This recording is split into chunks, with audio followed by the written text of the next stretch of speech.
assim para mim, então agora faz o seguinte, mede o começo, de onde é que você começa a fazer a mexida da colher, e se o risco começa e termina, está no ponto. Quem que faz tudinho assim? Que jeito que você faz? Você já fez? O que você faz? Está soltando da panela, né? Solta da panela, é outro jeito. Quem mais muda? Quem faz diferente? O interessante é que esse negócio do risco, na verdade, é uma teoria. Por quê? Porque serve para polenta, serve para mingau, serve para brigadeiro. Entendeu? Agora, com isso aqui, eu começo a entender, como é que essas coisas funcionam. E a minha pergunta é, por que eu preciso da maisena? Eu consigo fazer manjar ou pudim de coco sem maisena? Dá para fazer? Fala alto, Júlio. Farinha de trigo. Por que farinha de trigo? O que é a liga? Qual que é o ingrediente que eu preciso? Agora eu estou entrando aqui, ó. Agora eu vou conceitualizar por que essa coisa funciona. Por que eu posso fazer manjar de coco, etc., com farinha? O que eu preciso? Da farinha, da maisena, qual que é o ingrediente que eu preciso? Amido. Então dá para mim fazer com flocos de mandioca, flocos de batata, arroz, etc, etc, etc. Eu preciso do amido. Se você perguntar para mim o que o amido faz, eu preciso entrar agora em bioquímica. E aí, que é interessante, porque essa parte conceitual aqui, dá para mim fazer doutorado em cima de manjar de coco. Agora, se a minha mãe começasse, ó, vem aqui, presta atenção, a maisena, que é um amido, eu não vou fazer pudim nunca, tá certo? Porém, se você olha nessa brincadeira, com isso agora eu faço pudim com maisena, faço pudim com... Claro que vai ser diferente, não tem o mesmo gosto, etc. Mas eu estou começando a ficar esperto em fazer pudim. E aí eu estou melhorando a minha qualidade das coisas que estou fazendo. E aí, onde que para essa coisa, onde que para esse processo conceitual, é complicado. Porque, como eu falei para vocês, eu posso querer entrar no nível de bioquímica, de nano, e aí entender como é que as moléculas se comportam, etc, etc, etc. E eu vou até onde eu quiser nessa parte conceitual. Como eu falei, dá para fazer doutorado. Se você olha isso aqui, na verdade a gente colocou aquele processo educacional da escola de ponta cabeça. Essa é a ideia da sala de aula invertida. A sala de aula invertida não começa com conceito. A sala de aula invertida começa com ação. Aluno trabalhando, aluno fazendo atividade. Tem problema? Eu vou agora, entro e ajudo, como professor, ajudo esse aluno a resolver o problema. Não tem problema, continua resolvendo o problema. E claro que eu posso trabalhar numa sala de aula com 30, 40 alunos, porque tem tecnologia que esses caras estão trabalhando e fazendo coisas. E eu estou num processo de ajudá-los a resolver esses problemas. Tá certo? Então essa é a ideia do que a gente está falando da sala de aula invertida. Que não é uma coisa diferente do que a gente faz fora da sala de aula. Na nossa vida a gente aprendeu trabalhando e aprendeu uma série de coisas assim. Tomando conta de criança, quando minha filha nasceu, cheguei em casa, não tem manual, não tem nada. Você tem que dar conta de resolver o problema. Liga para a mãe, liga para a avó, etc. E aí, com isso, você vai aprendendo a fazer as coisas que têm que ser feitas, aprender a cozinhar, etc, etc, nessa visão. Ou seja, a atividade pedagógica invertida começa a pensar, então, nessa brincadeira da tecnologia com as atividades presenciais para a resolução do problema. Agora eu vou mostrar para vocês o que significa fazer isso do ponto de vista dos conhecimentos que a gente tem pedagógico. Porque agora eu peguei aí um exemplo da vida, agora eu vou pegar um exemplo de como é que a gente pode tratar isso dentro da sala de aula. Quem que lembra da equação do segundo grau? Não, equação do segundo grau. Está aqui uma equação do segundo grau. O que a gente fazia com a equação do segundo grau? Qual que era a atividade que a gente fazia? Achar as raízes. Ou seja, dada a equação, o que a gente usava? Lembra o que a gente usava para achar as raízes? Fórmula de base. Nossa, tem gente aqui que está craque. Olha ela aí. Tá certo? E aí achava o valor do x1 e do x2, né? E eventualmente eu, na verdade, fiz o gráfico uma vez só, que dava um trabalho enorme fazer esse gráfico aí, então ficou lá só para ilustração de como é que faz o gráfico. Uma outra pergunta, vocês lembram quanto tempo a gente passava estudando a equação do segundo grau no ensino básico? Era um mês? E qual que era a atividade? Vocês lembram qual que era a atividade?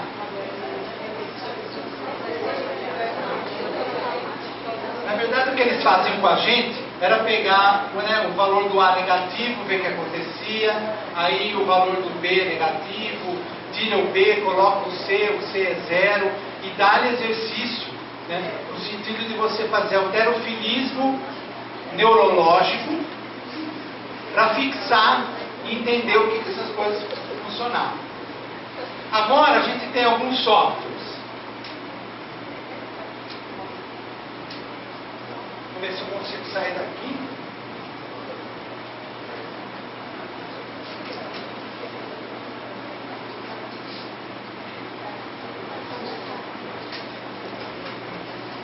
Eu vou lá no Google. Quem já ouviu falar desse site?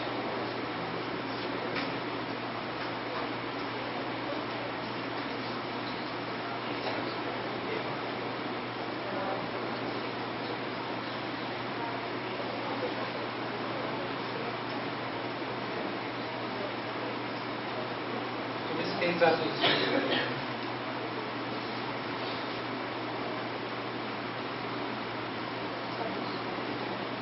Melhor no YouTube, vai.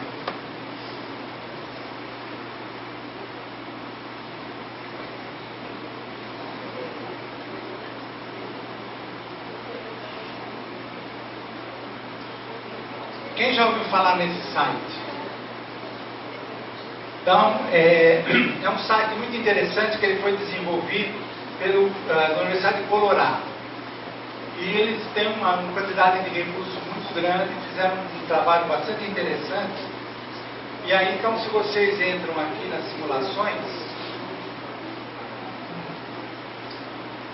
ó, tem coisas de física, biologia, química, ciências da terra, matemática. Eu vou pegar aqui o software de matemática, que é o que faz a brincadeira do segundo grau. Tem tudo isso aqui, ó. E aí, então, está aqui, né, um traçador de gráfico de equação do segundo grau. E se eu vier aqui, então, agora, olha, o C positivo faz isso. O C negativo faz isso. O B positivo faz isso. Então, agora eu tenho uma equação do primeiro grau. Tá certo? O B negativo faz isso. O A positivo faz isso. O A negativo faz isso. Certo? Está dada a equação de segundo grau. Se toda aquela brincadeira de passar aí meses brincando com o A negativo, o B positivo, etc., fazer aquele monte de exercício para entender o que esses valores faziam com a curva, está dado. O problema, e aí começa então, o que a gente faz, como é que a gente faz softwares inteligentes para essa abordagem da aprendizagem ativa. Você pode falar para mim, Valente, tem software muito mais interessante que faz isso muito melhor. Inclusive, te dá o valor do x1 e x2, coisa que esse negócio não está dando. E aí que eu falo que começa a inteligência de quem faz software. Por quê? Porque se eu quero um aluno ativo, eu não posso colocá-lo diante de um software que dá todas as respostas para ele. Eu tenho que colocá-lo diante de um software onde ele tem que trabalhar. E aqui então, se ele quiser determinar qual que é o valor do x1 e do x2, ele tem que pegar lápis e papel, Bhaskara e calcular. A equação está aqui, ó. Mais ainda, eu não tenho o valor da escala aqui, ó. E dá para mim descobrir qual que é o valor da escala? Como? O que eu faço? Falar isso. Eu vou zerar aqui. Como é que eu encontro os pontos? O que eu posso fazer para determinar os valores, né, da escala? Faço uma equação do primeiro grau. Vou fazer assim, ó. Y igual a 1. E aí, então, eu sei que... Certo? Como é que eu acho os x agora? Dou um valor para B. Posso colocar também aqui 1. E aí, então, eu determino que aquela escala é 1 no x e 1 no y. Ou seja, eu como aluno tenho que ser ativo, esse professor tem que inventar atividades para esse aluno fazer assim por diante. Tá certo? Eu vou pegar um outro software para mostrar para vocês como é que essas coisas estão sendo trabalhadas. Pegar física.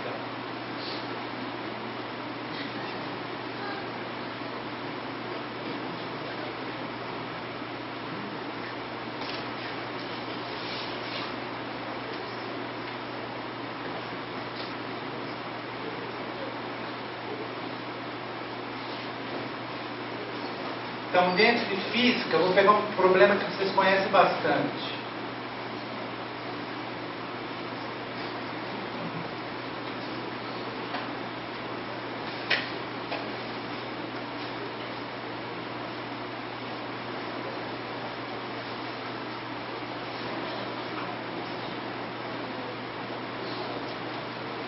Demora.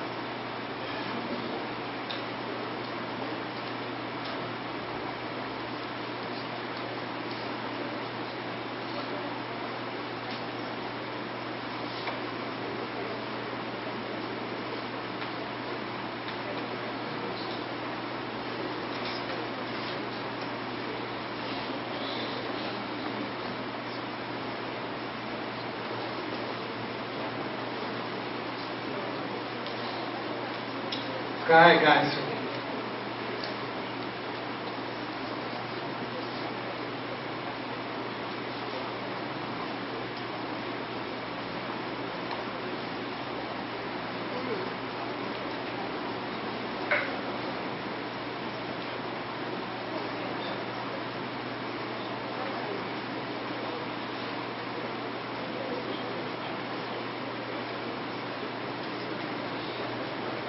Não sei por que demora tanto, não demorou tanto o outro.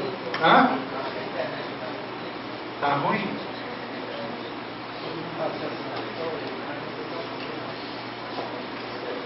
Ah, bom, tá aqui, ó.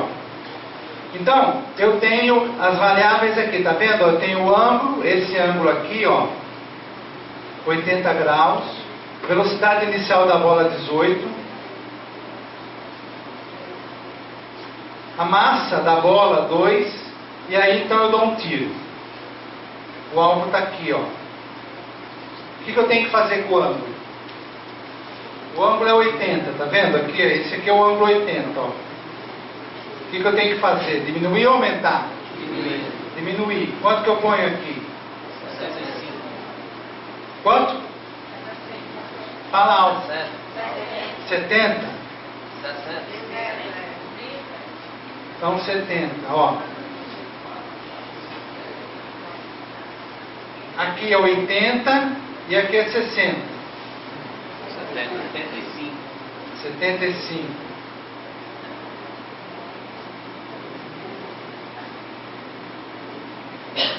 Certo? Pergunta. Agora, eu vou fazer o seguinte. Eu vou limpar e vou colocar massa 10. Vai atingir o alvo? Massa 10. Atinge o alvo ou não?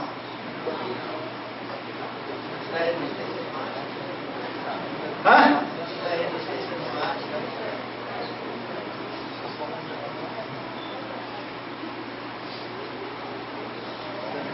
Qual é a minha conclusão? E depende da massa. Por quê? Porque eu estou no vácuo, né? Não falei lá que eu posso mexer, não tem resistência do ar, etc, etc, etc.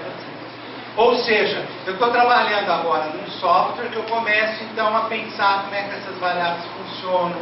Claro que o meu aluno não vai descobrir, ele não é Gauss para descobrir isso aqui. Mas ele entra num processo de entender o que, que o ângulo faz, o que, que a massa faz, o que, que a velocidade faz, assim por diante. E eventualmente vão pegar lápis e papel e calcular então os valores e assim por diante.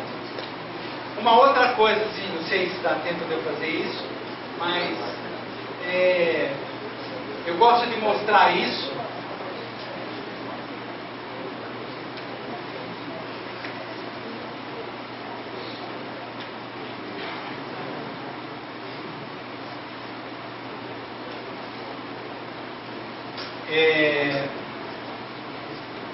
Ainda na área de matemática.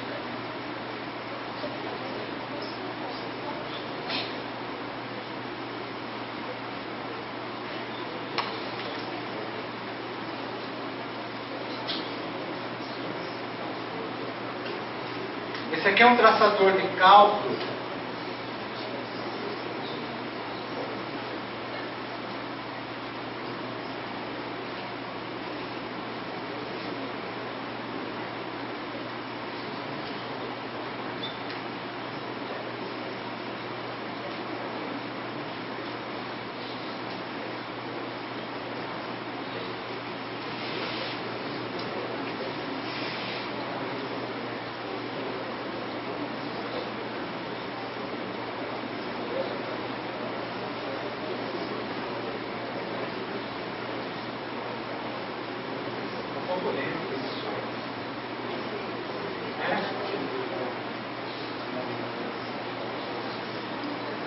Olha, eu vou colocar aqui, então é a função, aqui é a derivada, não sei quem fez o cálculo integral. Quem fez cálculo aqui? Eu fiz engenharia. E aí então eu fiz, como eu falei para vocês, 5 cursos de cálculo. E eu nunca vi essa visão que eu vou mostrar para vocês. Eu tenho aqui a função, eu brinco com a função, olha o que acontece.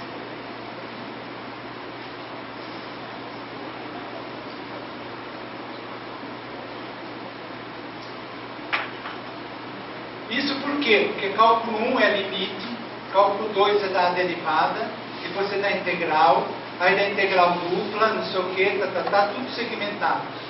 Nunca ninguém viu isso aqui. Está entendendo o que agora está acontecendo? Como é que a gente usa a tecnologia? E aí eu falo de maneira inteligente, porque não pode ser uma coisa que você dá toda a resposta. Aqui eu estou vendo como é que essas coisas funcionam.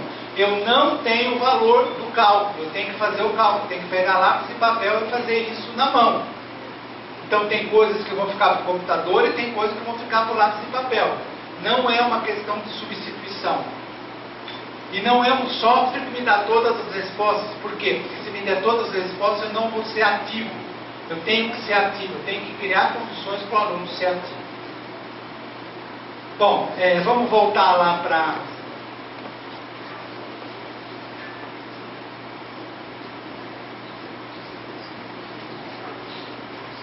Então esse aqui é o que eu falei lá do cálculo, esse é o site, e eu tenho coisas interessantes agora, que é justamente explorar praticamente todos esses conhecimentos de uma forma que eu tenho assim, a possibilidade de ser ativo. E o que é interessante é isso aqui, ó. Eu estou passando, na verdade, de um currículo que foi desenvolvido para lápis e papel, para um currículo da era digital.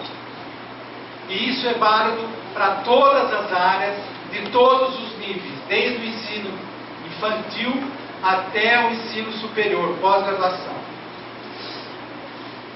Essa mudança é uma mudança complicada, e é uma mudança que a escola sozinha não vai fazer. É uma mudança que ela precisa de especialista, precisa da universidade, para entender como é que faz isso. Isso foi muito importante quando a gente teve o projeto UCA. Né? O Aires está aqui, ele pode confirmar isso. A gente começou a aprender o que significa você fazer um currículo na sala de aula, onde o aluno tem a sua tecnologia, ele está trabalhando junto, ele está fazendo atividades, e aí você começa a entender como que esse computador consegue desenvolver ou ajudar a desenvolver atividades curriculares. Coisa que a gente não sabia, porque nós fomos formados usando desktop. Nós não fomos formados usando laptop. E aí tem que trabalhar junto com esse professor, junto com esse aluno, para entender como é que faz isso.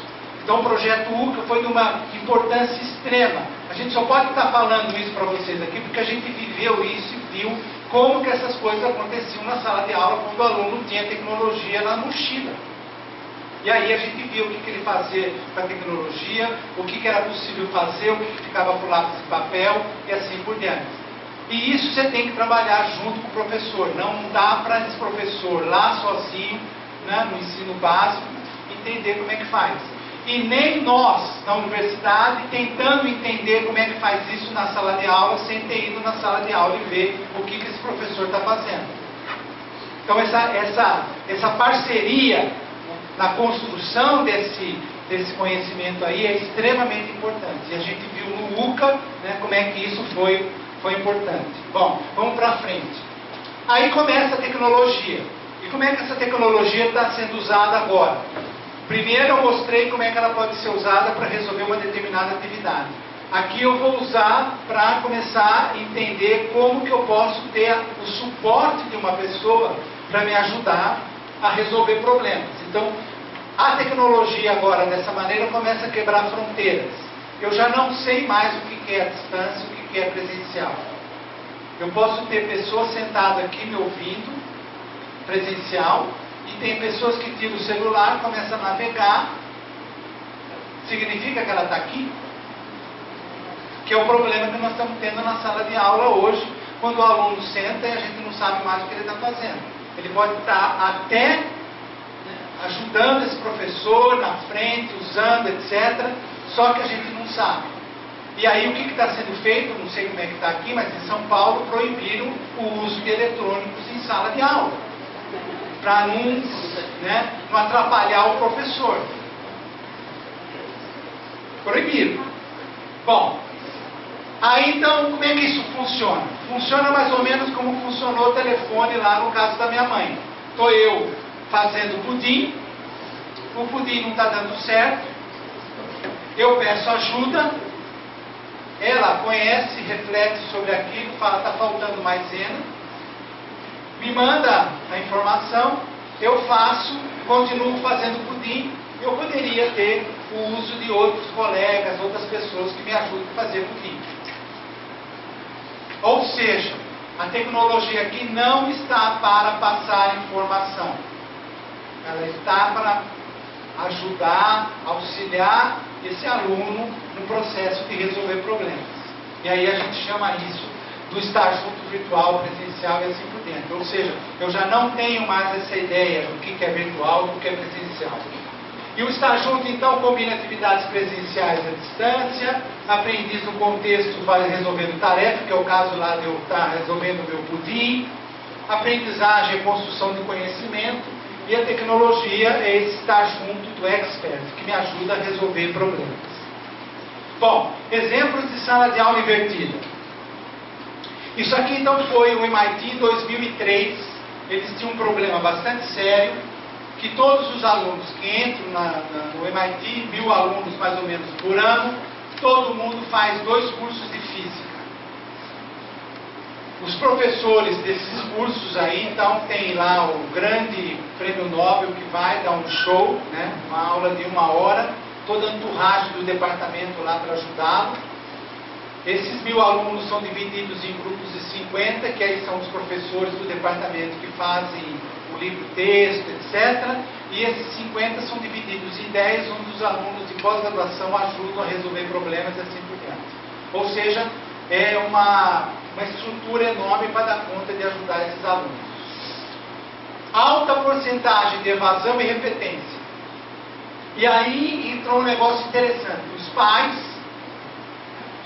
foram lá, o presidente do MIT, que significa, se o seu aluno é reprovado, $90 mil, custa $90 mil por ano para um aluno, né, estudar no MIT. E o pai vai para o presidente do MIT e fala o seguinte: vocês consideram a melhor universidade do mundo, certo? Ah, nós somos a melhor universidade. Muito bem. Vocês trabalham aqui com os melhores alunos do mundo, certo? Certo. Creme de la creme. Como que vocês não conseguem ensinar física para eles? Como que pode ter 30%, ou que seja, de evasão e repetência no curso de física? E aí então esse presidente chama um professor e monta um esquema onde o aluno, antes da sala de aula, ele começa a navegar num material muito bonito, cheio de simulações, problemas, texto para ler, visualizações, etc., que ele faz fora da sala de aula. A sala de aula, eles derrubaram paredes, e tem uma sala que é mais ou menos desse tamanho aqui, com 13 mesas. Em cada mesa tem 3 computadores, em cada computador sentam 3 alunos, e eles recebem um kit que eles não sabem o que é. Pode ser um laboratório, pode ser um projeto, pode ser lá um conjunto de problemas para resolver. Ou seja, ele tem que sentar nesse grupo de alunos, navegar, fazer o que quiser para resolver o problema. E o professor, às vezes, quando ele tem que dar uma aula, ele vem aqui e aparece nesses telões o que ele está falando, ou ele vem aqui e faz uma aula específica para aquele grupo que está tendo problema. Ou seja, 2003, a sala de aula passou a ser uma sala de aula invertida. Ateliê para resolução do problema e não mais para passar informação para os alunos. O caso interessante disso foi que o Prêmio Nobel de Física vai conversar com o diretor, o presidente do MIT, né, o reitor do MIT, e o Prêmio Nobel de Física fala assim para ele: muito bonito essas coisas que vocês estão fazendo, mas nós não estamos ensinando a beleza da física para os nossos alunos. E aí o presidente vira e fala: o que é a beleza da física? A beleza da física é dado 2 pontos, e aí o cara coloca um monte de coisa lá e conclui que E é igual a MC2. E aí então foi interessante porque esse professor que montou esse esquema chamou uma empresa externa que manteve os mesmos problemas, as mesmas provas, etc., para fazer avaliação, evasão praticamente zero, repetência praticamente zero, mostra para o Prêmio Nobel e fala: ó, desculpa, mas nós não estamos ensinando a beleza da física como o senhor pretende ou que seja, mas evasão zero, reprovação praticamente zero, os pais estão contentes, e aí é isso que nós vamos fazer. Tá certo? Eu conto essa história por quê? Porque resistência tem em todos os lugares. Fazer essa mudança que nós estamos falando aqui é mais ou menos o equivalente a desentortar banana. Tá certo? E aí você tem Prêmio Nobel que vai lá brigar. E aí briga com o Prêmio Nobel. Como nós vamos ter resistência, está tendo resistência pelos professores que falam que precisa passar por cima do cadáver dele, que a aula dele é uma aula autoral, que ele não vai colocar material nenhum na web, e assim por diante. Está cheio de gente falando isso. Bom, um outro exemplo é o exemplo do professor Eric Mazur, da Harvard, que fez um modelo que ele chamou do Peer Instruction, que é a mesma coisa: os alunos navegam em materiais antes da sala de aula, resolvem testes, etc. Isso fica registrado lá no AVA dele, e antes da aula, ele dá uma olhada para ver o que os alunos estão tendo como problema. E aí então ele vai para a sala de aula resolver os problemas que os alunos estão tendo dificuldade.